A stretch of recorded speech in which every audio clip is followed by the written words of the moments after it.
I started podcasting in 2007. And in that time, I have probably recorded close to 500 different episodes and interviewed over 200 different guests and kind of logged thousands upon thousands of hours of recorded time as a podcaster. While I've created some really great episodes, some amazing content, um, dare I say, the one that you're going to listen to today has to be my most important episode. Let me start by saying I love retail. I love the retail industry. I love every aspect of it. Here's the thing. I love the idea that you can have a product or a service that appeals to someone else, and they will actually give you money for it. There's an exchange of value that takes place. And if I can say this, it's that value that I liken to the relative to the human condition. And I know that sounds so grandiose, but retail at its core is about the human condition. It is about the exchange of value, time, resources, ideas, insights. This is why I love the industry so much. But the industry has an issue. The industry has a serious problem. And at the core of this problem lies the issue around the human condition. The lack of female diversity at senior retail leadership roles is appalling. And something needs to be done about this. It truly does. Someone needs to create a dialogue. Someone needs to maybe start an organization to address this. Well, someone has. Kimberly Lee Minor is the CEO of the Women of Color Retail Alliance. But here's the thing. Kimberly's not doing it on her own. She's created this entire organization. This entire organization is dedicated to the leadership development, economic empowerment of women in more and more senior retail leader roles. This is going to be one of those episodes that you honestly want to bookmark, because this topic right now is so important. It requires attention. It requires a dialogue, but more importantly, it requires action. So I'm super stoked that you are going to be listening to this episode. Let's go ahead and get right into the episode right now.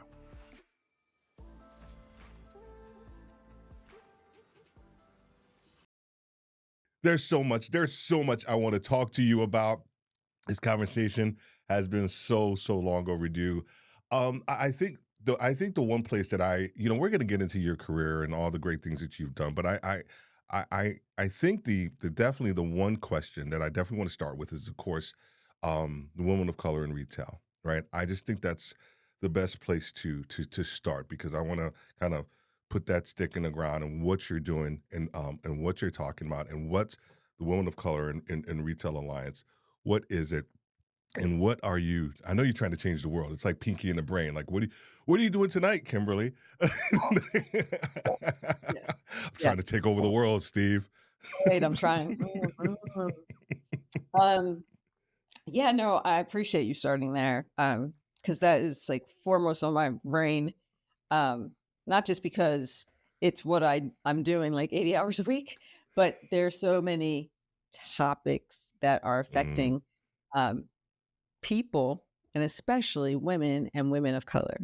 And so um the issues that have come up in every industry as it relates to women in leadership, um, and women of color in those pipelines, it's not germane to retail. mhm, However, as someone who has spent the past 30 plus years in this industry, it is intimate to me. I know it. And while I've had an incredible career, and it's not over, but I've had an incredible career. I was in this industry, Steve, for maybe 10 or 12 years before I realized that being a woman of color mm, was going to get in my way, mm, right? Um, I just hadn't. And I show up as myself every day. yeah, And so as the years have gone on, and you create your small little personal board of directors, and we mhm, were talking, and we shared so many different experiences, and while we were all women, we were all different women, right? mm, And so if you thought that the problem was just for black women, then you have friends who are Hispanic or Asian, and you're having these conversations, and their stories are almost identical. It's just a different person. And so I was in 2018, and we were talking, and I said, I've been wanting to do something about this for a long time. I just didn't know what it was. And I honestly didn't know what other people's stories were because I was so busy trying to manage my own. Mm. And so the more we talked, the more we said, well, no, let's just start simple. We should know each other. Simple. And we kicked off with a virtual, by the time we got it all together, it was September of 20. And we did a virtual gathering. We should know each other. And it was beyond capacity, incredible. People were, there were tears. There was, just this realization that we need each other. Mm. But beyond that, there was something that really could be changed with the right focus, with the right allies. And we said, okay, well, let's figure it out. And so that's what we've been doing since then. And it has grown significantly. So in 3 years, we went from 100 people on a Zoom to this last year, we did 30 events. 12 of them were Wow. C-suite dinners, which was new, right? Because we said, well, hey, let's have conversations with the people who are knowingly or Mm. not standing in the door of Right. inclusion. Have Right. those conversations, understand why. Like, what are you thinking? How do you see us? Let's talk about that. And so that turned into 12 dinners across the United States and in Mm. Toronto, talking to C-suite leaders in retail so that we could have the information we needed to help them. Mm. In addition, we've done a lot of research to pull those pieces together, and to write a white paper so people could really understand what is the state of retail for women of color. Why does it matter? Why does it matter to you? And what do we, Walk Retail Alliance plan to do about it? But just to throw some of the data out there. So women are 65% of corporate retail workforce. Ju 65%. Frontline, 70%. But let's just talk about corporate. So 65% of corporate retail, they are 37% corporate retail leadership, and that's vice president and above. Okay. Women of color combined, all women, all colors, right? All women of color are 6% of that number. 6%. Now, here's the thing. When we start out as trainees and entry level, we start out equal. They're 18% white women, 18% Black women. When you get to the first level, 10% Black women, 20% white women. And it continues to bifurcate from there, right? Those numbers cannot be ignored. There's another research I just read the other day, I think it was from Pew, but said that if the pipeline to leadership was open for all women and that gap closed by just 15%, that would be an additional $12 trillion to the GDP. And yet, here we sit. And so that's what the WOC Retail Alliance is based on. It's based on those numbers, making sure that we are constantly seeking, updating, and changing the numbers. And so, last year was the first time we were really able to track what our programming had done. And as a result of our programming, because our programming is, as I said, the C-suite dinners, but we also have level appropriate programming that is networking, it's learning. We do workshops, career strategy workshops, and panel discussions, and it's always around networking. And we're always curate who's going to be in the room. And as a result of that, we had by I think it was by December 1st, 23, um, 5 women who were actually able to move up in station as a result of coming to our events and meeting people because we should know each other and also understanding how to be strategic in their career. And so we had one who became an SVP, two that became AVPs, right? So now we're doing what we said we wanted to do. We're going to get them into the leadership pipeline. And there are also, challenges that women of color face through microaggressions or people who are just like second guessing them.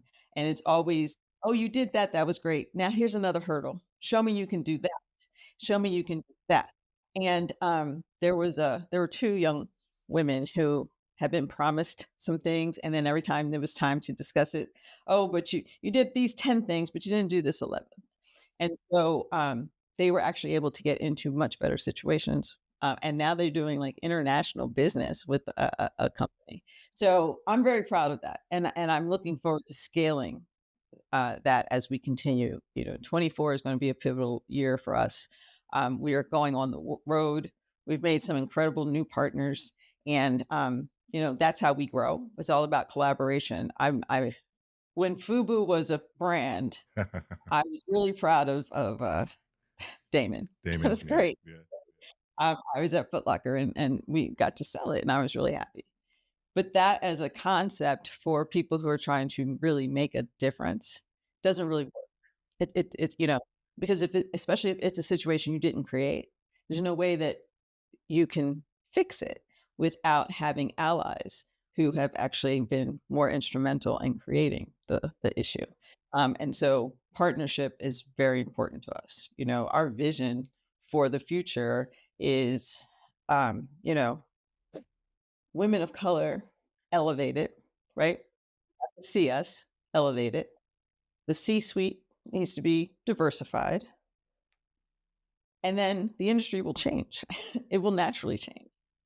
It'll get bigger because it's about economic empowerment. It's about professional advancement, but it's really about all women, And I get that oftentimes people will say, "Well, we're for all women." So, okay, well, let's see your numbers, right? And when you say that 37% of leadership is women, but only 6% is 6 groups, then you're not for all women, but we are, because that's the only way women will rise is if all women have the same access. So that's WOC Retail Alliance, and I'm super excited. I was on the board and I took the leadership role. It's official on January 2nd. So as of January 2nd, I became the CEO, but I actually started working in that capacity in October. Yeah, I was But about to say you. There are three things really that I wanted to kind of like layer in and actually kind of combine. You talked about pipeline. You talked about in the context of every level the number from a diversity, black and brown goes down. But then the other part that you talked about, which I loved, you said that as you were having these meetings and you were dealing with the C-suite people who are actually sort of the ones who actually are sort of the gatekeepers, if you will, for these issues. Um, when you have these conversations with these individuals, are they actually seeing the issue, or is it because of your conversation that the light bulb sort of comes on and they're kind of like, oh, I didn't really recognize that I actually had this problem. And now I need to maybe do something different from a pipeline standpoint. And then also as they kind of go, as the leaders go through and go up the next level, I need to be doing something different from an organizational standpoint. Are they actually getting what you're talking about, or is there still more work to be done? so both, honestly. But here's an example. I was talking to and this actually didn't happen in our C-suite dinner, but this is the catalyst for our C-suite dinners. But I was at a luncheon and, there was a woman there she's pretty iconic in retail. She's been in retail probably longer than we've been alive. And she's been CEO, she's been investor, she's on the boards, just a trailblazer. And I introduced myself and I said, "I'd love to introduce you to the Walk Retail Alliance." And so she said, "But wait, tell me more about you." And so I did. I told her She's like, why don't I know you? Like, I've never met you." And I said, "I don't know. I don't know." And she said, "Wow. Well, okay." She said, "Can we stay in touch?" And I said, "Yes." I said, "But let me give you some more information." So I shared more data similar to what I shared with you. This was, last year, so the data has been updated since then, but and so we exchanged information. She said, "I'll be right back." She went and she got some information that she wanted me to have. She gave it to me, and then she called me a few weeks later.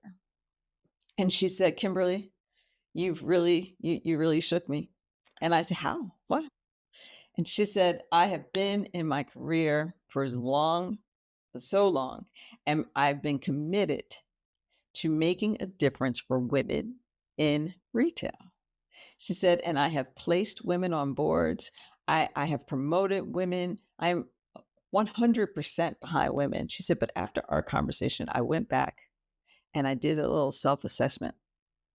And I found out, to my uh, embarrassment and disappointment in myself, that I had not promoted, placed, or, or mentored a woman of color in 40 some years." And I was like, "Well, I appreciate your honesty, and I don't want you to feel too bad because I think, we reflect. We reflect." I said, "But now that you know, I want you to be active in helping me change that." And she's a wonderful person, but it's those and those are the people that will be helpful because they really do some self-reflection. Now, when we had the C-suite dinners, it's you know, you hear a lot of things. Like, the one thing I've heard repeatedly is, "We don't know where to find them." So I said, "Well, that's interesting because they're working for you." Right? So, uh, That's place number well, one. Let's right, start. they're Let's start here. there. Let's start there. But for some reason, 3, 4, 5 years in, you stop seeing them. Mhm. But you see other people, and those people's careers have been nurtured, supported, sponsored. But there's something about the women of color that don't get the same attention. I said, "So that's what I would tell you. Start knowing who works for you because they're there. Other than that, that's why we're having these C-suite dinners. So we should know each other." So now you can call me or you can call Bernadine, who's one of our, she's also with WOC Retail Alliance. I said, "You can call us. We have a database now of over 3,000 amazing women of color, and it's growing every day." And so that was the next idea for um, WOC Retail Alliance. Like, oh, we should be recruiters, right? Like, what? Well, right? Like, what? Come on. Uh, Yeah.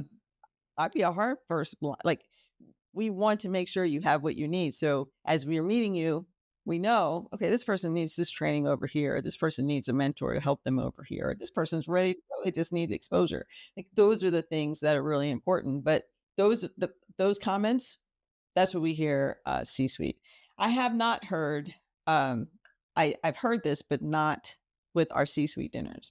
But I've heard, "Well, we want the best," which, always just makes me happy to hear that people are still thinking that we can't have the best because they don't understand the concept that the more diverse your talent pool, the more options to really have the best and to understand what the best looks like, because it's not a color and it's not a gender. It's a thing that people bring with them. And so if we can get people, because, like, I can't change racism and I can't, change gender discrimination. I can't change that.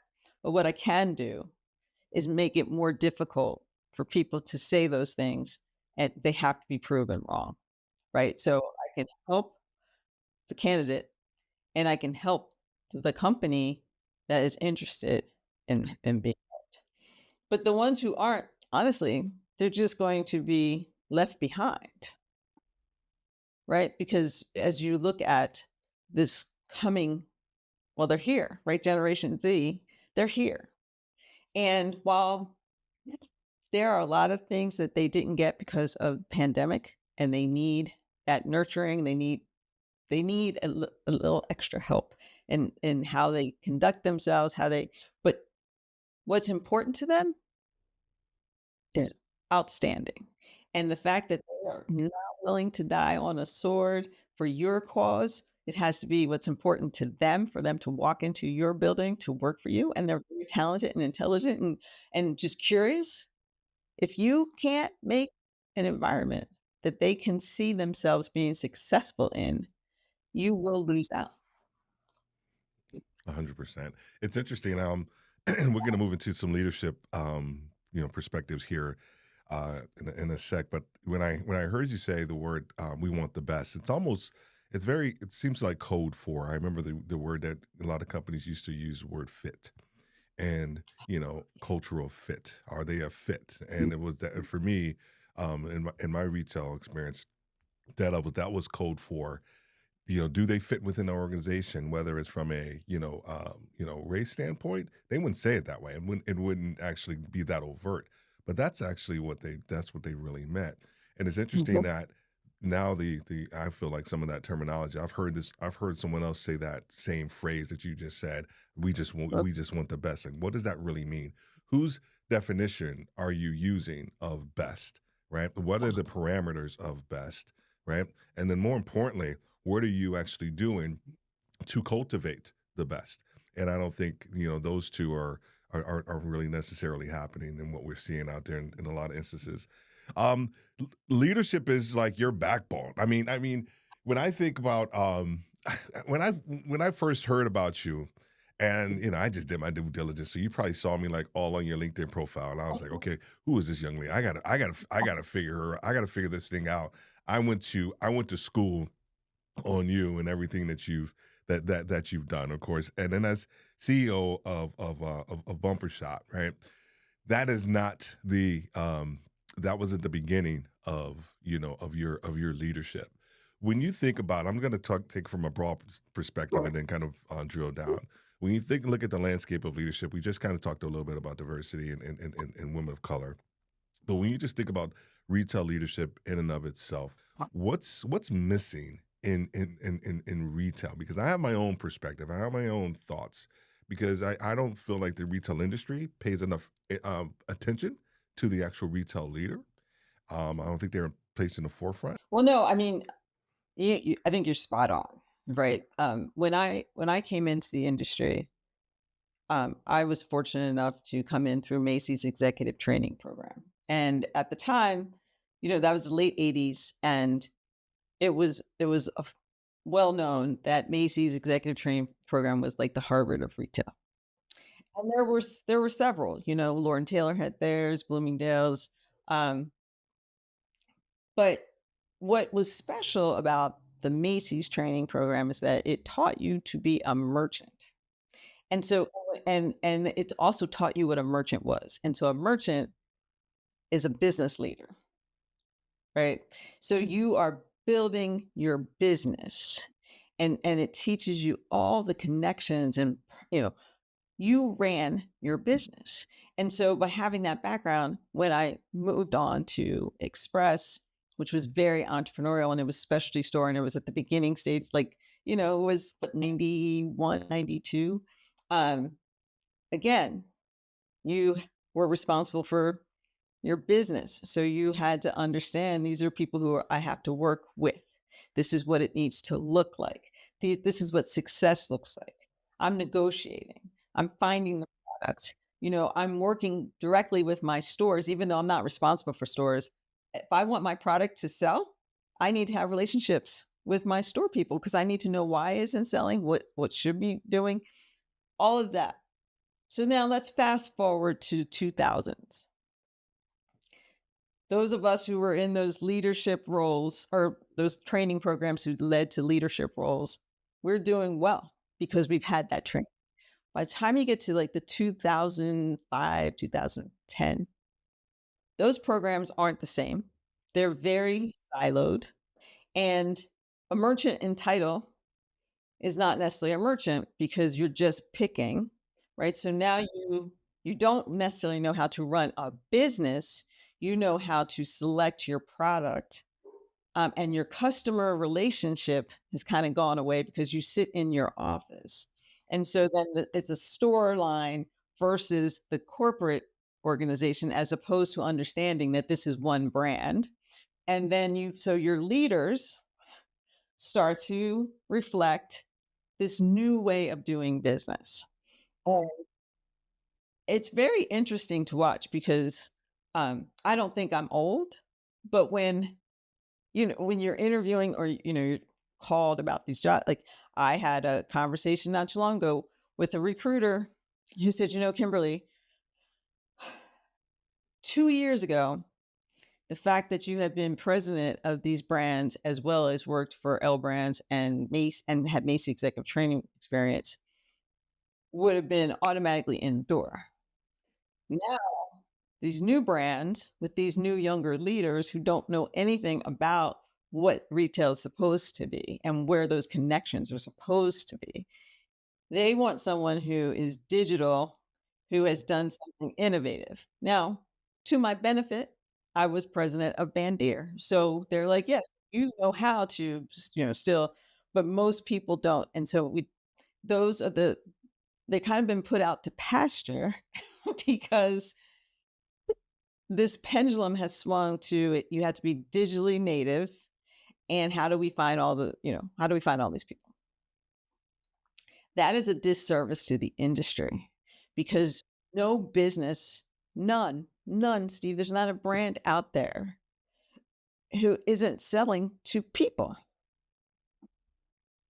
And so, how, how can you be successful in a hyper consumer focused industry if all of your focus is on algorithms and cost of acquisition?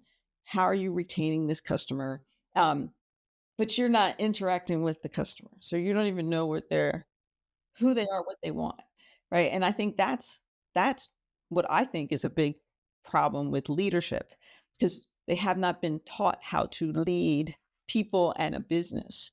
They've been taught how to read the numbers and react to those numbers and create influencer strategies and all these things that you can see they're just waning. Yesterday, I was talking to a former colleague who is in the um, celebrity and sports influencer business and was doing hella great. I I just happened to reach out to her, ask a question yesterday, and she was like, "Oh, I lost my job today." And I said, "What? I just talked to you. You have this big thing going with, this big celebrity." She's like, "Yeah, well," and then uh October 7th happened. And now those people, those celebrities, sports stars, they all have an opinion.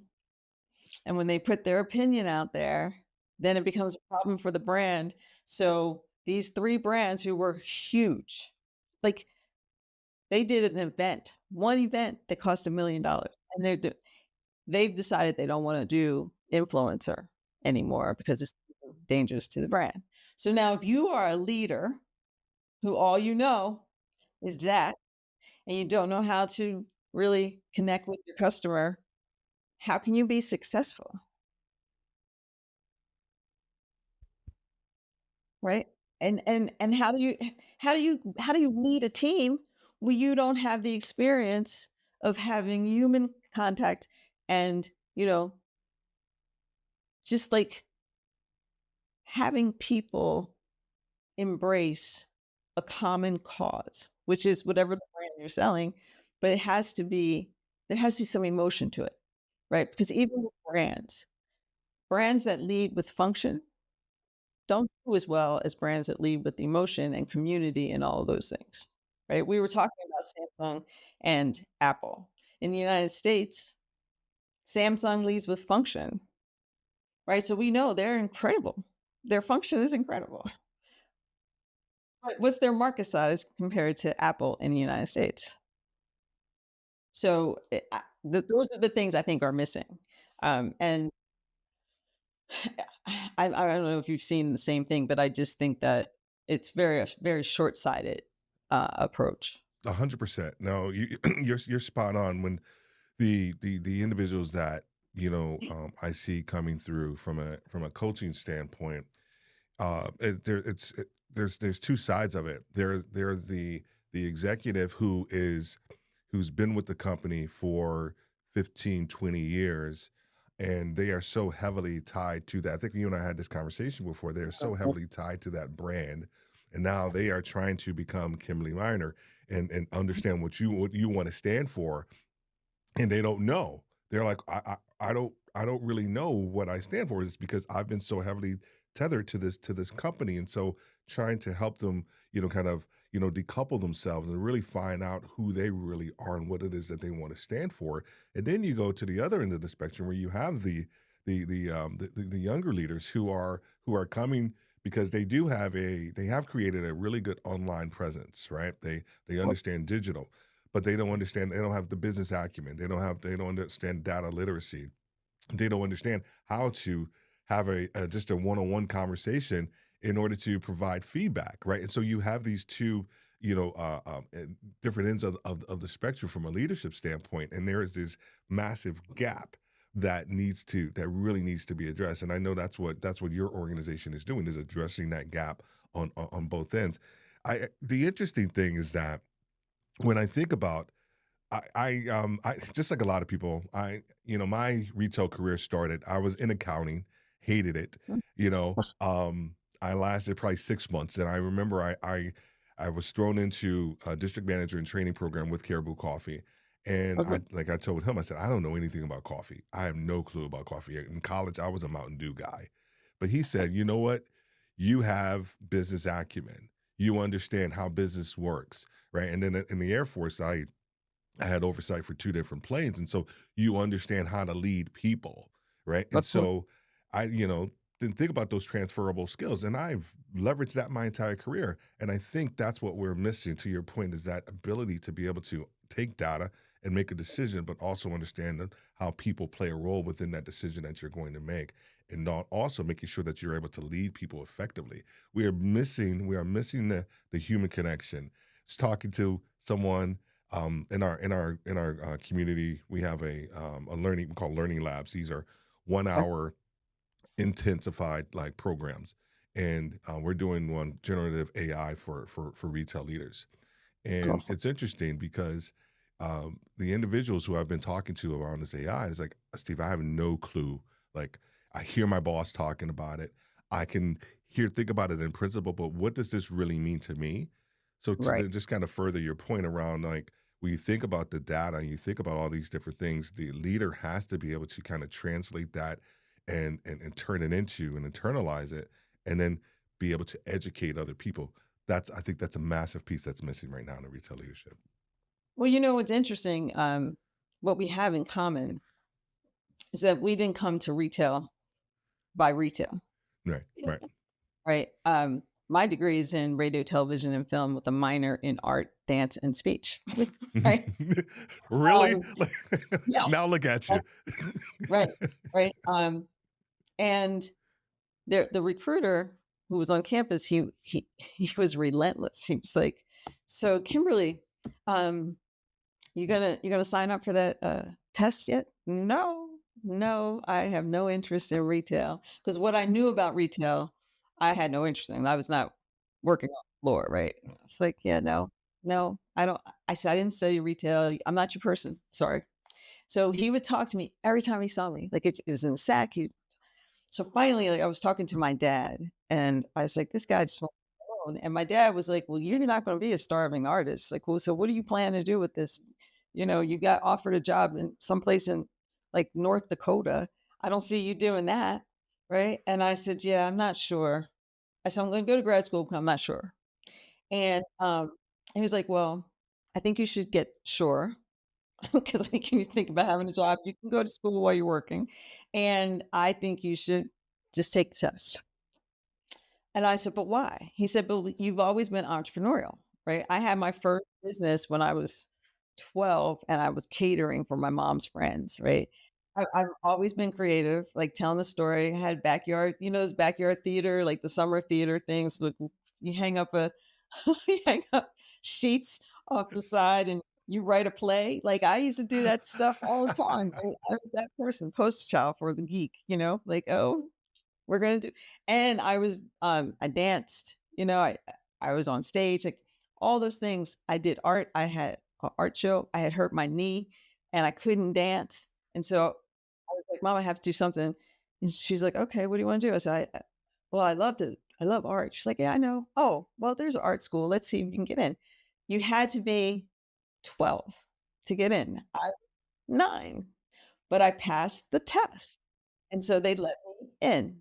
And so I've always just had a very diverse background, lots of interests, and, when I finally said yes, I think his name was Rick, and I said, "Okay, okay, Rick, fine. I'll take the test. Fine."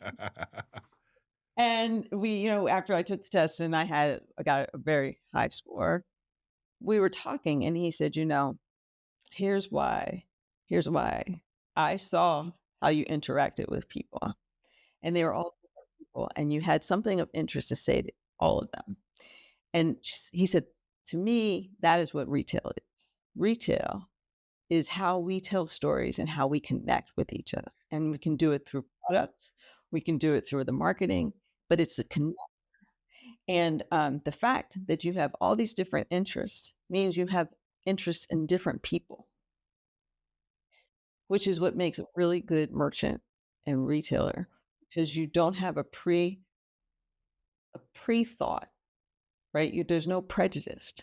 It's like, oh, that's a person who's different than the person I met 5 minutes ago. That's cool. Who are you?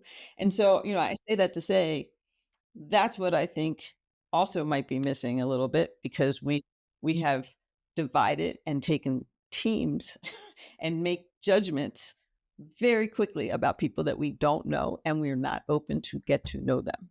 Oh, my good friend Torben, over in the Netherlands, he and I were just having this conversation the other day, and he was a vice president for Nike, and we were talking about this, talking about leadership, and he said, "Steve, the one thing that I feel is missing, very similar to what you said, is the ability for me to have a conversation and to learn about the person that's right in front of me."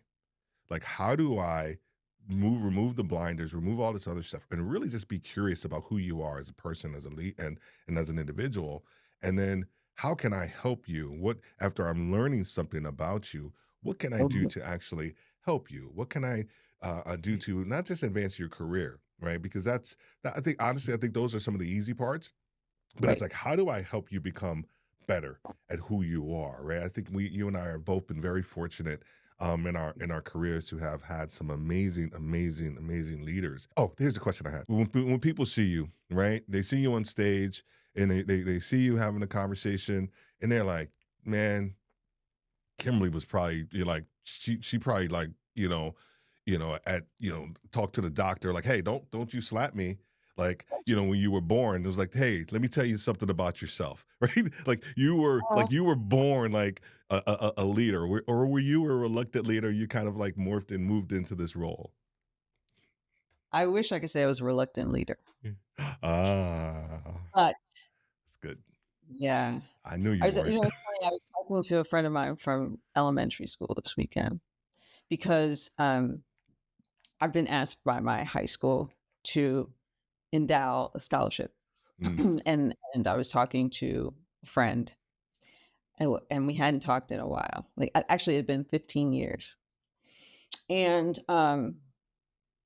she said something that it hit me a certain way. So we were talking about a bunch of stuff, and where I grew up, it was a suburb of Philly, very few mm, black people. I mm, think it was 2% in our school. And when the woman who had reached out to me, when I told her what I wanted the scholarship to be about and who it was for, she was like, "Well, um, I want your scholarship to be successful, and they just don't seem to come out for scholarships." So I was like, "Who is they?" Right? So then I knew that my friend. worked at the high school, right? And so I reached out. I was like, okay, so this is the feedback I've gotten, but this is what I really want to do. I want this money every year to go to a woman of color who wants an education but doesn't know what she wants to do. Mm. It's like, that's amazing. Like, that's amazing. No adult has said it's okay not to know what you want to do. And I said, Yeah, right, yeah, but that's what I yeah. want. And she got quiet Mm. and she said, okay, so I just have to say this because I've known you since you were 5. She's like, how did you just, she's like, you were kind of like a kick-ass kid. And you just were like, this is what we're gonna do. We're gonna do this, and this is why. She said, and you've been that way your whole life. And like when situations happen, you're like, okay, so let Yeah. me just recap. Blip, blip, blip, blip.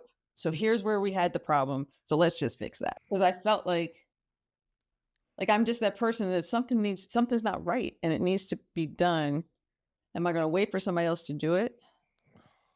Or am I gonna So good. start figuring out how to do it and bring people with me to make it happen? And I'm Oh, that's more of so that person. good. That's so good. That's so good.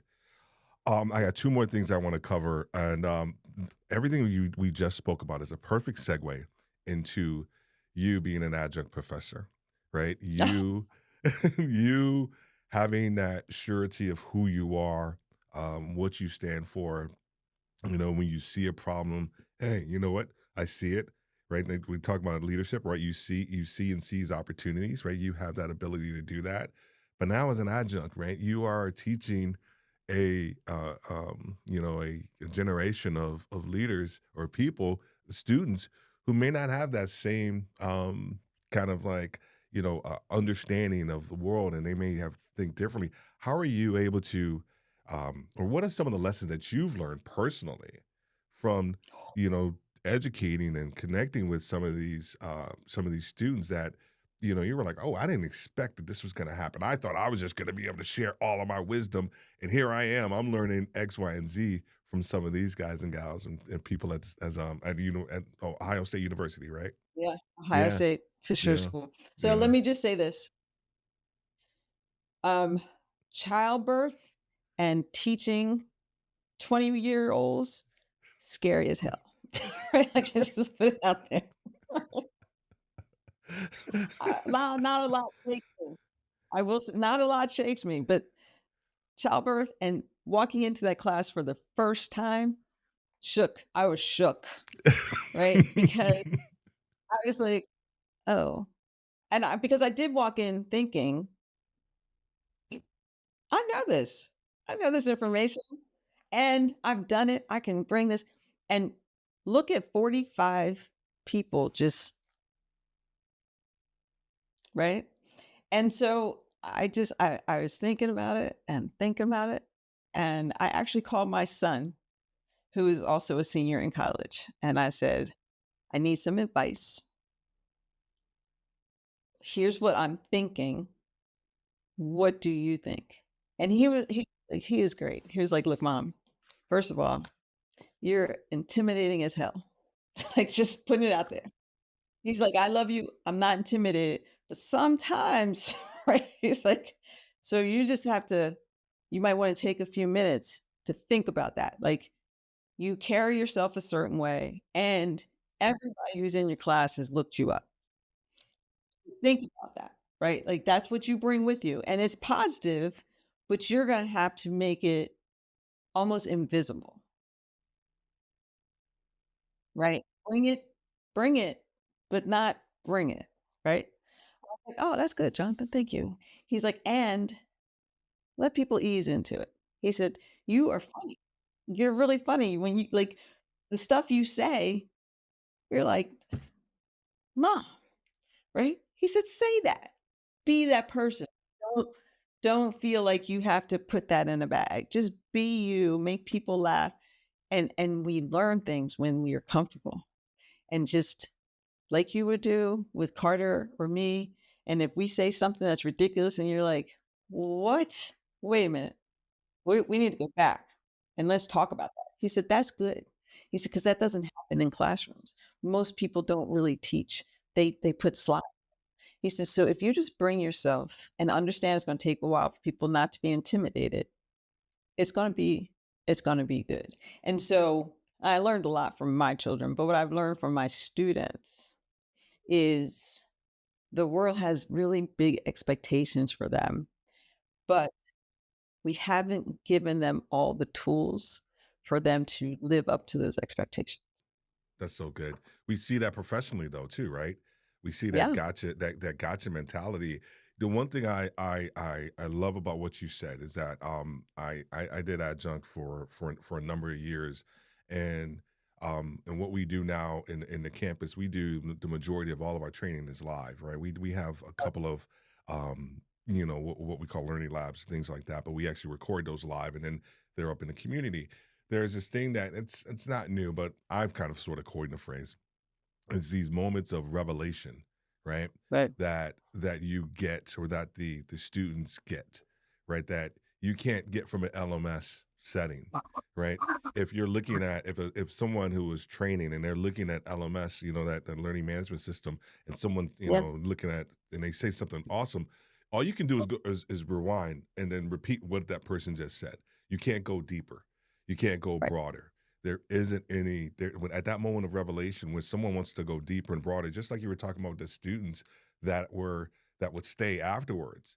There was something that you said in class that resonated with them so much. They're like, I gotta know more about this one. I gotta know more Mhm. about that. That's where the real learning like kind of takes place and it gets solidified. I think so often we so much surface level training, education, and even conversations and concepts around leadership that everybody can talk about leadership. Everybody can be an expert, but like really, can you actually go a little deeper and actually help somebody kind of like feel it where they actually want to move forward? And as we're talking about feeling, the last question, the very last question that I have for you is your TED talk on Sure. failure. Everybody's hands go up and they stay there and they stay there, right? Because all we do is win. But no, we don't. We don't always win, but we don't always fail and we don't always lose. And today I'm going to talk about the connection between fail and success. I wasn't gonna let you in this conversation without us talking about that. I watched it several times. And I love the concept around fail and this idea around changing our perspective around what failure is, right? You've had this and you continue to have this illustrious career, right? Where you started in stores and rocked it out there, crushed it there. Now you are changing the entire dynamic of the retail industry with Women of Color Retail, Alliance, right? And now you're actually in the classroom and you're changing lives there, right? When you think about the gravitas of actually doing a TED talk about failure, Cool. um, were you nervous about that topic? And then how did you actually come up with that topic? Because you've had a lot of success in your career, but I'm quite sure you've had some failure. Could you kind of correlate the fact of the idea around why you wanted to actually have that TED talk, and then maybe some of the failures or one failure that you've actually had that kind of maybe spurred that conversation or the dialogue that you wanted to have for that TED talk? Well, yeah, I mean, yes. So when I was contacted to do the TED Talk, um, I was really surprised that they were contacting me because I didn't Mm, know how TED Talks work. I watched TED Talks, but I didn't know how they work. And when I was being interviewed, they were talking about the subject matter. The theme was growth. mm, And I was like, oh, growth. Mm. Okay. So I said, are there limitations to what you can talk about? And they're like, no. I said, okay. So I went home because they said, we really enjoyed meeting you. We think you have a presence. That'd be great. So I was like, what has been my biggest catalyst to growth? mm, mm. If I'm honest. I love it. And it's been loss and failure. And so I was like, okay, but are people going to accept that? Mm, mm, Right? Because there's so many buzzwords around like fail fast and all this stuff. Yeah, Yeah. yeah. Um, but if I'm going to do this, it has to be honest and it has to be meaningful. And I'm hoping if it's meaningful to me to deliver, it's meaningful for others to receive.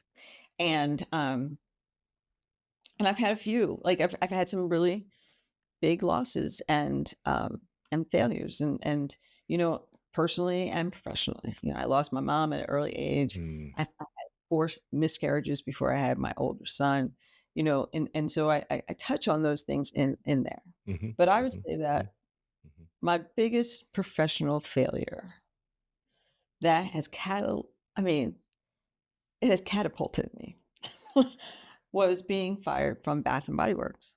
mm, mm.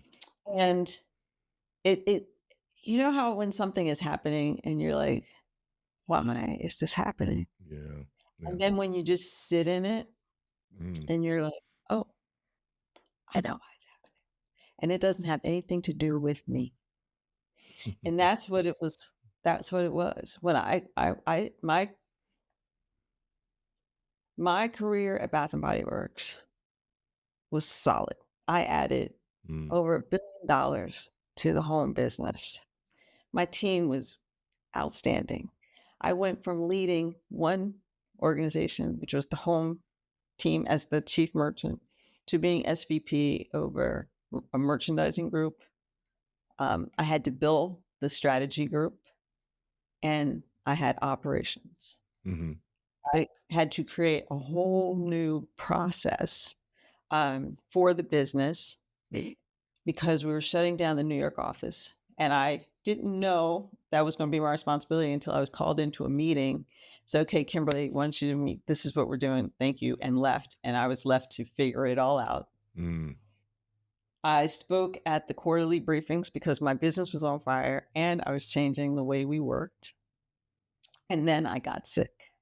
mm, And while I was out sick, some stuff happened that I had nothing to do with, but I was blamed for it. And when I came back, I was let go. mm, And I had never been let go. mm, Right? Like mm. I I had been a part of a company where we had to shut the business down, but I wasn't let go. Like I was part of that shutdown and then I had to decide what I wanted to do next. But to actually just be let go and you knew there was something else to it because what the people were saying to you in the room didn't make sense, Right. Mm. right? And I left there on that day and I went to the movies and I just sat in the movies. And then I went home and I was like, I moved my family for this job and I'm going to have to tell them. So that's another layer of failure because now I've failed, I got fired. Now I'm failing as a mother because I moved my children from their friends and farther from their family to be here.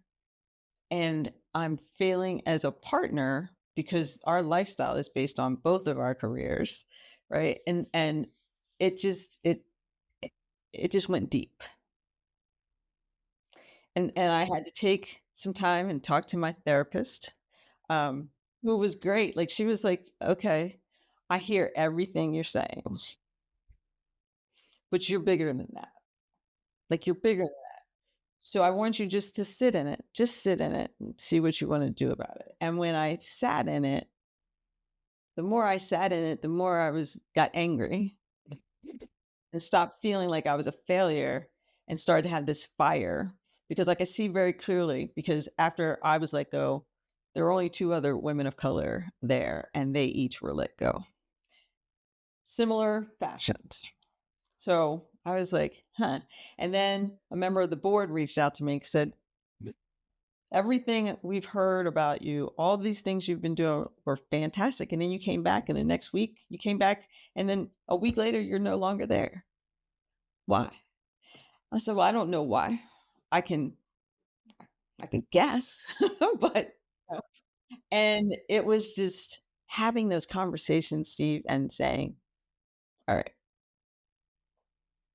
it's time to do something. It's time to do something."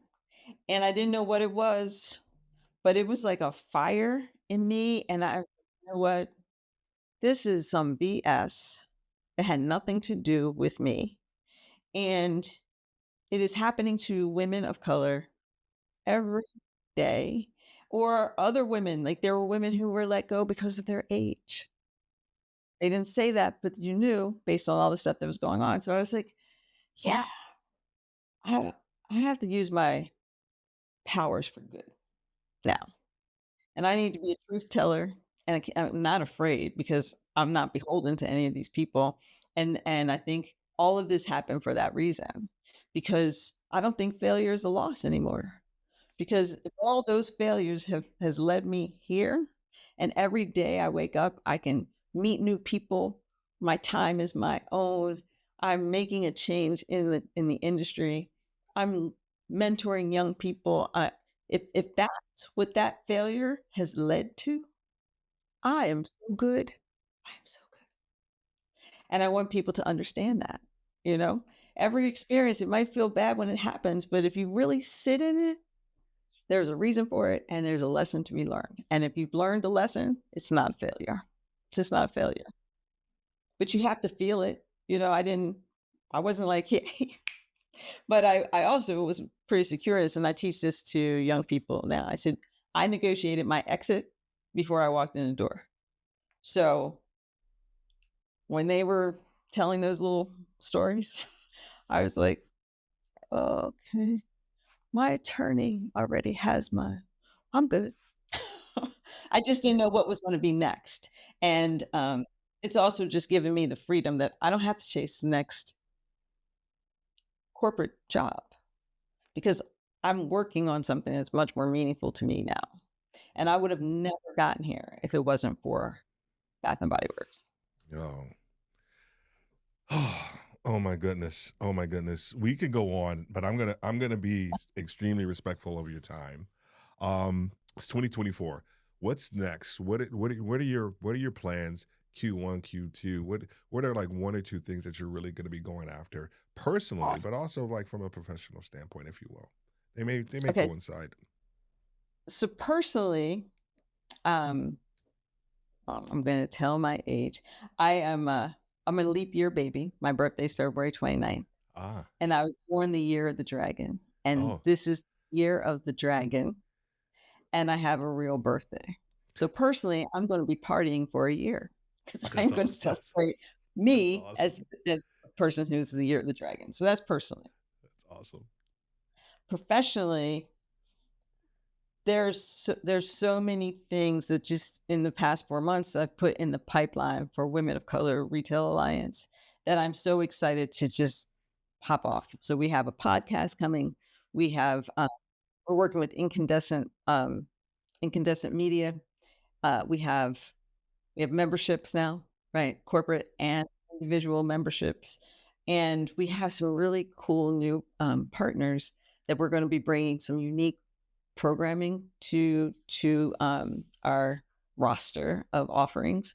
So I'm super excited about that. And we also just started working on our 2025 summit. We're actually going to do a summit, and what's cool about that summit is that it's going to be about people. It's going to be focused on the softer side of retail.